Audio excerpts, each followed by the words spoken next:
Hey guys, tonight we sail into the woolly world of Viking maritime culture. Picture this, you're standing on the deck of a dragon-proud longship somewhere between Norway and Iceland, your fingers numb from clutching a rope while counting sheep. Not because you're insomniac, but because it's literally your job. That's right, Viking sailors kept live sheep aboard their ships, and you probably wouldn't survive a week doing what these 10th century shepherds of the sea did daily. So, before you get comfortable, take a moment to like the video and subscribe, but only if you genuinely enjoy what I do here. Where's everyone drifting off from tonight? Drop your port city and local time in the comments. Maybe you're in Stockholm at midnight or Seattle at 3 a.m., just as sleep-deprived as our wool-counting ancestors. Now, dim the lights, maybe turn on a fan for that soft background hum, and let's ease into tonight's journey together. The cold North Atlantic spray hits your face as you begin the midnight sheep watch. Under swirling green auroras, you count 37 woolly backs huddled together in the ship's makeshift pay. Historians still argue whether Vikings preferred the short-tailed Norwegian spelsaw or the hardy Icelandic sheep for these voyages. But here's the quirky detail they don't mention: the most valuable sheep always slept at the center of the group, their fleeces forming a living insulation layer that kept both animals and crew from freezing. That rhythmic bang you hear, it's not just random noise. The Vikings believed sheep could predict storms by changing their bleating patterns, though modern scientists suggest they were probably just complaining about the terrible accommodations. As you rub your tired eyes for the third time this watch, you notice something odd about sheep number 23. It's staring at the North Star with unsettling focus. Maybe it's sleep deprivation, or maybe you're witnessing the legendary bleating compass phenomenon we'll explore in Section 4. For now, there's still 217 more sheep to count before your shift ends at dawn. If you can stay awake that long. The sheep shift rotation bell echoes across the deck. It's 3 a.m. and time to switch watch. You're relieved by a grizzled Viking who smells suspiciously like lanolin and fermented whey. As you stumble towards your sleeping role, you realize the crew's schedule isn't based on hours, but on the sheep's digestive cycles. Historians still debate whether this was brilliant animal husbandry or just Viking sleep deprivation madness, but here's the bizarre truth: the most alert watch shifts coincided with when the sheep were most active. After their 2 a.m. cud chewing session. Mainstream history focuses on Viking navigation tools like sunstones, but the real unsung hero was sheep clock technology. By listening to the alternating sounds of grazing and regurgitation, experienced crews could estimate time within 15 minutes. The current shift change aligns perfectly with what Vikings called rumatimi, the thunder owl, when sheep's stomachs gurgled loudest. Your replacement guard demonstrates the traditional method, pressing his ear against a fat airway's side like some woolly stethoscope.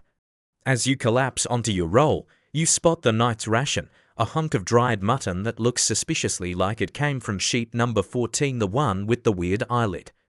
Before sleep takes you, your final thought is whether counting sheep to fall asleep was invented by exhausted Viking sailors who'd spent all night counting actual sheep. A splash of cold seawater shocks you awake. It's fleece navigation training day. The ship's master shoves a dripping wool bundle into your hands, along with a star map scratched on walrus hide. Rub, he commands, and you soon discover the Viking secret: lanolin-rich sheep will preserve delicate star charts from saltwater damage. Historians still argue whether this was intentional or accidental chemistry, but here's the amazing part: properly treated fleece could maintain star maps readable for up to 7 voyages. As you work the greasy wool across Orion's belt, your instructor shares the sailor's rhyme: wool on stars, find your way. Dry the fleece, go astray. The mainstream historical record mentions Viking sun compasses, but never the night compass, star maps kept between layers of specially prepared fleece that repelled water yet allowed tracing. You're shown the sacred ritual every new moon. The crew's youngest member, currently you must card fresh wool while chanting to the goddess Sif, protector of shepherds. The lesson takes a weird turn when the master demonstrates emergency navigation, holding a live sheep up to compare its fleece swirls to cloud patterns. See, he insists, pointing between the sheep's back and the horizon, same spiral means land west. You nod along, to sleep-deprived to argue, as sheep number 23 bleats what sounds suspiciously like laughter. A storm rolls in, and with it comes the phenomenon veteran sailors whispered about, the bleating compass. As waves crash over the bow, you watch in awe as every sheep in the pen turns to face the same direction, their noses pointing stubbornly northwest. Historians still debate whether this was magnetic sensitivity or just animals huddling from wind, but Viking logs show an 82% accuracy rate for sheep predicted storm paths. The captain barks orders to adjust sails based entirely on the sheep's alignment, a practice called fjärstjärn or sheep steering. Mainstream archaeology focuses on Viking weather vanes, but the real story is in the breeding. Certain bloodlines like the Faroese Vinter sheep were prized for their uncanny directional sense. Your job now is to sit with number 23, the flock's natural leader, and record every head twitch in the ship's log. As the storm worsens, you notice something unsettling. The sheep aren't just facing the wind, they're tracking something ... below the ship. Their synchronized bang takes on an urgent rhythm that matches the wave's frequency. The grizzled old shepherd beside you mutters about Jarmangander's wake and hands you an extra ration of fermented whey. Whether it's for courage or just to shut you up remains unclear. Below decks, the rhythmic clack of looms mixes with the ship's creaking. It's the women's spinning shift, creating what Vikings called svefgarn or sleep yarn. Historians still argue whether this was practical textile work or maritime therapy, but the effect is undeniable. The steady ka-thump whack of the loom acts like a metronome for exhausted brains. You're handed a spindle and raw wool that still smells of grass from some distant Norwegian fjord. The spinner beside you, a grandmother with arms like knotted rope, explains the secret. Each thread must contain exactly 300 twists per arm's length to match the ship's ideal or rhythm. Mainstream history forgets that Viking ships carried women, but the archaeological record shows spindle whirls on nearly every recovered longship. As you fumble with the wool, the old woman shares the spinner's lullaby, a haunting melody about Freya's sheep that produced gold. Halfway through the third verse, you realize your eyelids have cinched with the loom's rhythm. The last thing you hear before dozing off is her chuckle and the words, "Good, now you're learning." The quartermaster's call of mutton nath jolts you awake. It's ration day. You join the line of crew members waiting to receive their precisely calculated portion of salted lamb, measured against a notched bone tally stick. Historians still argue whether Viking portion control was about fairness or survival calculus, but here's the brilliant part. Each sheep's slaughter date was scheduled based on its weight loss rate at sea, ensuring fresh meat until landfall. Your portion today comes from sheep number 9, the one with mismatched horns, now reduced to 3 exact cubes of jerky and a bladder of rendered fat. The mainstream narrative focuses on Viking raids, but the real logistical miracle was this. A typical longship could sustain 30 crew and 40 sheep for 6 weeks using nothing but salted meat, sour whey, and the occasional unlucky seabird. The quartermaster demonstrates the 3-chew rule. Each bite must be chewed precisely 3 times before swallowing to maximize nutrient absorption. As you gnaw your ration, you notice the crew's peculiar habit of saving the toughest jerky bits to trade with sheep number 23, who seems to prefer Viking provisions over regular fodder. Maybe it's the salt, maybe it's the subtle flavor of desperation. Either way, you make a mental note to avoid being assigned to the same watch as that particular ewe. The storm hits with no warning, one moment calm seas, the next you're clinging to a sheep pen as waves crash over the deck. Just when you think you'll be swept overboard, the first mate shoves what looks like a giant translucent sausage into your arms, a dried sheep bladder pillow ship. Historians still debate whether these were intentional flotation devices or just happy accidents of butchery, but Viking ship logs show they reduced drowning deaths by 60%. You inflate yours with 3 sharp breaths the traditional way before strapping it across your chest with braided wool cords. The mainstream historical record mentions Viking life preservers made of cork, but the real innovation was these bladder boats. When fully inflated, they could support 2 grown men or 1 very panicked sheep. As another wave hits, you find yourself bizarrely comforted by the bladder's lingering smell of last week's mutton stew. In the chaos, you spot sheep number 23 floating serenely in its own custom bladder harness, looking almost unused by human panic. The first mate shouts over the storm, "See." Even the sheep know, when Thor bellows, "Become the bubble." You're not entirely sure what that means, but as you ride out the storm bobbing like a piece of Nordic flotsam, you can't argue with results. Dawn reveals storm damage and the strange ritual of Thor's wool tax. The crew gathers at the mast, each placing a handful of fleece into a bronze bowl as the captain chants to the thunder god. Historians still argue whether this was religious devotion or early risk management, but shiplogs show crews who paid the tax had 30% fewer storm encounters. You're instructed to pluck your offering directly from sheep number 23's back. The god likes lively wool, the captain explains. Mainstream archaeology focuses on Viking sacrifices of weapons and jewelry, but the real story is in these humble offerings. Analysis of bog deposits reveals thousands of fleece samples at what were likely maritime shrines. The ritual concludes with the captain stirring the wool clockwise 9 times before casting it overboard, where it spreads into a golden mat on the waves. As you return to duties, you notice the sheep seem calmer, their usual storm anxiety replaced by what looks like smug satisfaction. Maybe it's the extra grooming. Maybe Thor really does protect his fleecy tides. Either way, you make a mental note to save your best wool clippings for next time. A sail appears on the horizon, friend or foe. The captain barks orders to prepare the sheepskin signals. You rush to help unfold the enormous patterned fleece blankets, each design conveying specific messages. Historians still debate whether this was a sophisticated communication system or just Vikings being Vikings, but coastal watchtowers apparently kept fleece code books. Your job is to help display pattern number 7, approach with caution. We have contagious sheep. The mainstream narrative focuses on Viking signal fires. But the real innovation was these odor-enhanced messages. Certain patterns were deliberately soaked in ram urine as an extra warning. As the strange ship draws nearer, you watch through a haze of pungent wool fumes as it suddenly changes course. Sheep number 23 lets out what sounds like a victorious bleat, while the crew celebrates by rubbing fresh mint leaves into their beards, the traditional antidote to signal fleece smell.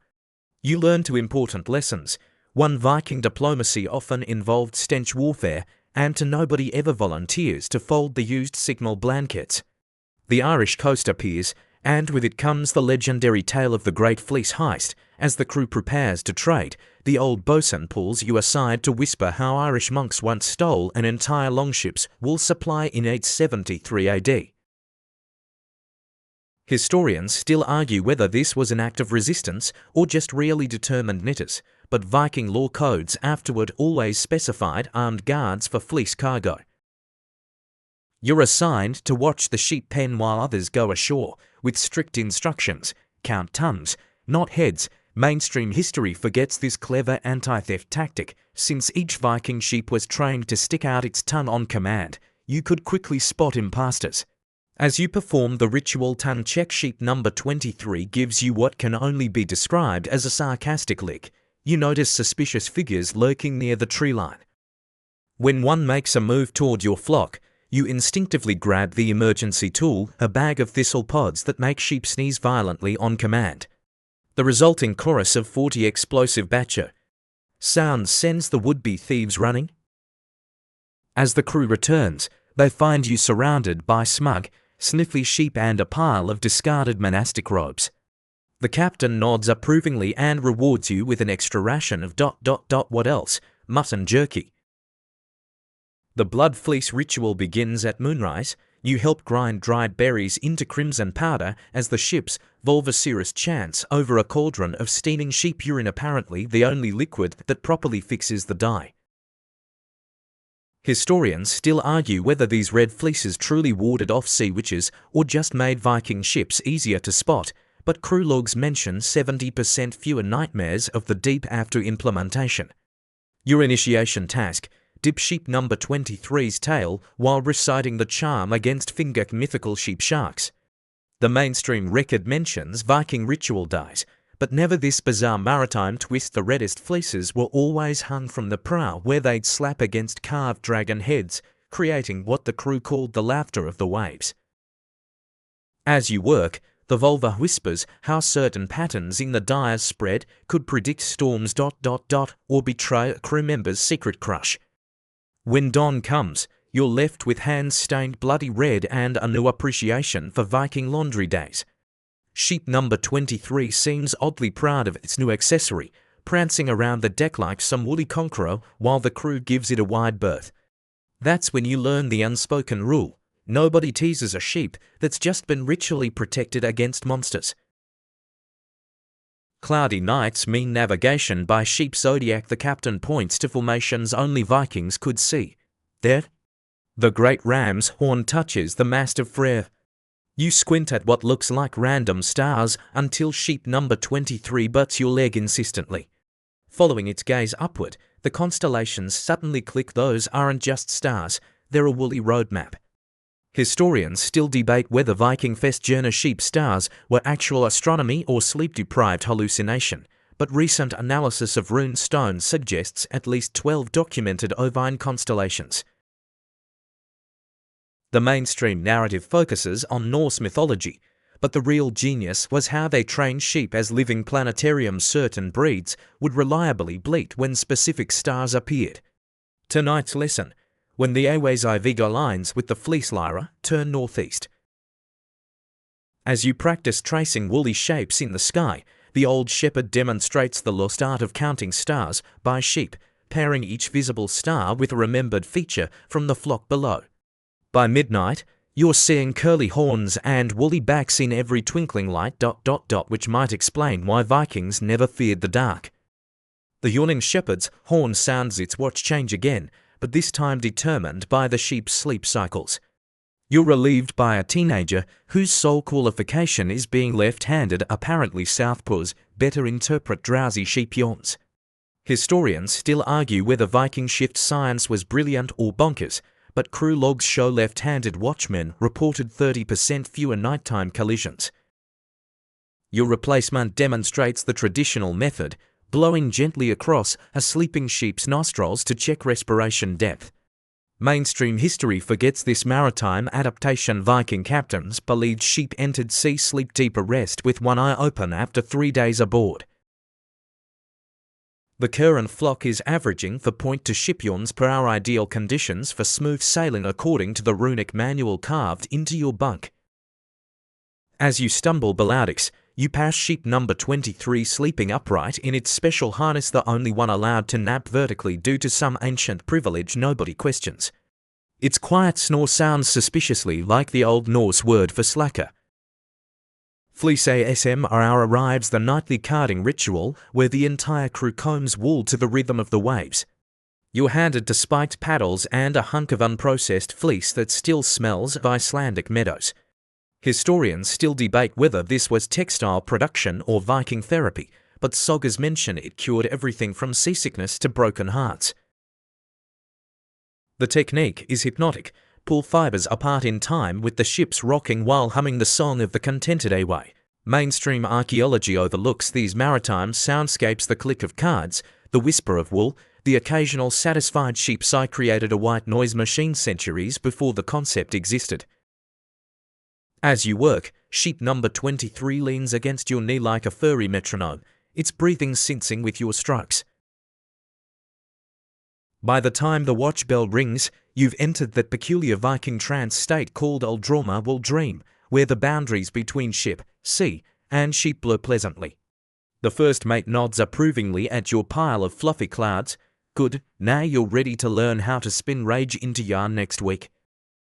The naming ceremony for Loki's joke, the voyage's designated last sheep, turns unexpectedly solemn.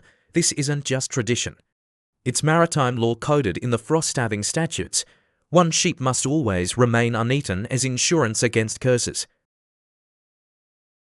Historians still argue whether this was spiritual or practical. A live sheep equals fresh milk, but the ritual involves the entire crew placing hands on the chosen one while reciting its mock pedigree. Son of liars, wool, daughter of tricksters, fleece. Sheep number 23 receives the honor with suspicious dignity, then immediately tries to eat the captain's belt. Mainstream sources mention Viking animal rituals, but never this dark humor, the joke being that this sheep will outlive them all. As you add your hand to the woolly pile, you feel the strange vibration Vikings called Loki lag, the moment when a prank becomes sacred. Later, as you scratch number 23's special gold-painted horns, the mark of the unslaughterable, you realize the deeper truth. Vikings didn't just keep sheep alive for luck. They needed one creature aboard that, like them, was always halfway between a joke and a legend. Modern geneticists would later trace your voyage through wool DNA, those distinct protein markers in number 23's fleece, showing grazing patterns from Norway to Newfoundland. But tonight, as you help record the flock's characteristics in the ship's log, you're pioneering ovine forensics. Historians still debate whether Vikings understood hereditary traits, but their breeding records show uncanny precision. This lineage's wool repels ice, that bloodline's hooves never soften at sea. Your quill hovers over number 23's description. Fleece swirls, counterclockwise storm warning. Each seabird's concern stares at Polaris navigation aid or just weird. Mainstream science focuses on Viking artifacts, but the real breakthrough was this: their sheep were living, breathing nautical instruments. As you press the log's wax seal closed, number 23 sneezes approvingly, leaving a perfect snot print beside your signature.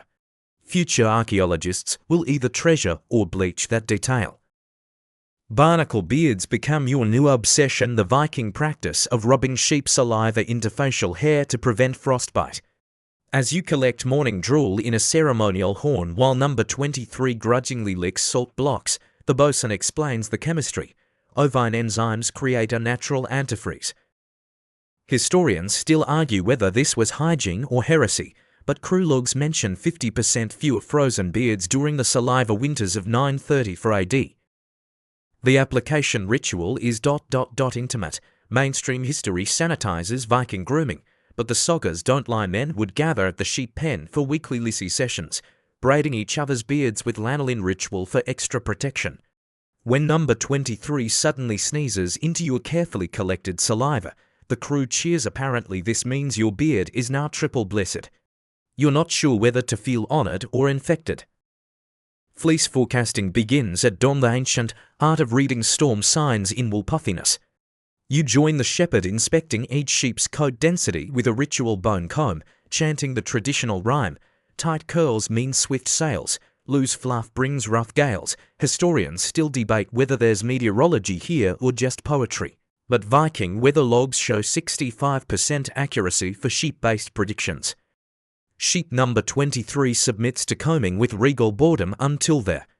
A distinctive fluff pattern near its shoulders. The captain is summoned to interpret these Thor's fingerprints, declaring them favorable for tomorrow's crossing.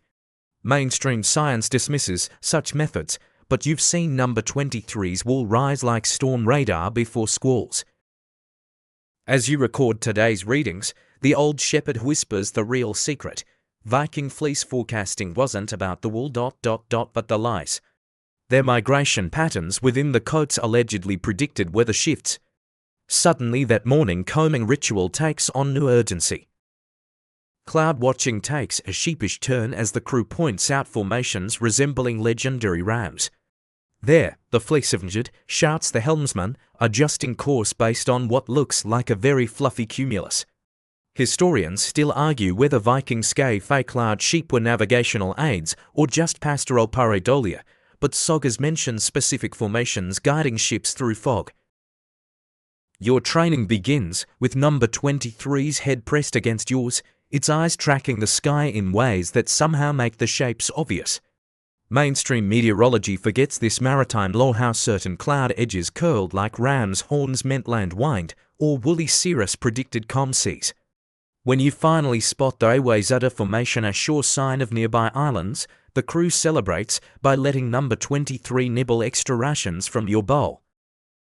As sunset paints the clouds gold, you realize Vikings didn't just see sheep in the sky, they navigated by an entire celestial flock, with woolly constellations above mirroring the breathing compasses below deck. The Golden Fleece legend gets a Viking twist during tonight's storytelling hour. As waves lap against the hull, the crew debates whether Jason's quest was actually about weight for its superior Scandinavian sheep breeding. Historians still argue about Mediterranean Norse trade links, but the bosun swears runes in Crete describe Sunwall from the north. Your initiation task: help rub number 23's fleece with a golden seashell, just tourist-grade pyrite, but tradition is tradition. Mainstream mythology separates Greek and Norse tales, but Viking traders apparently loved claiming foreign legends as marketing ploys. As number 23 preens under its gilding, the crew sings the Ballad of the Stolen Ram, a suspiciously Argonaut-esque saga where Loki swaps a magical fleece with some gullible southerners. When dawn reveals number 23 has rubbed most of its gold onto your sleeping roll, you don't mind. After all, isn't waking up slightly more legendary the real treasure? As the voyage ends and modern shores appear, take one last moment with these woolly navigators. That Viking counting ritual you've learned, the careful tally of breaths and bleats and stars, was never just about survival. It was about measuring the immeasurable, the rhythm of waves in a sheep's pulse, the pattern of storms in fleece, the secret maps hidden in cloud wool and lanolin. Tonight, when you count imaginary sheep, remember number 23 and its ancestors, those living compasses who guided ships not just across oceans, but through the blurred boundaries between practicality and poetry. Let your breathing sync with their remembered rhythm, your thoughts drifting like Viking fleece on tide waters, further, softer, until even the stars overhead seem to curl like sleepy wool. End of script. Sweet dreams.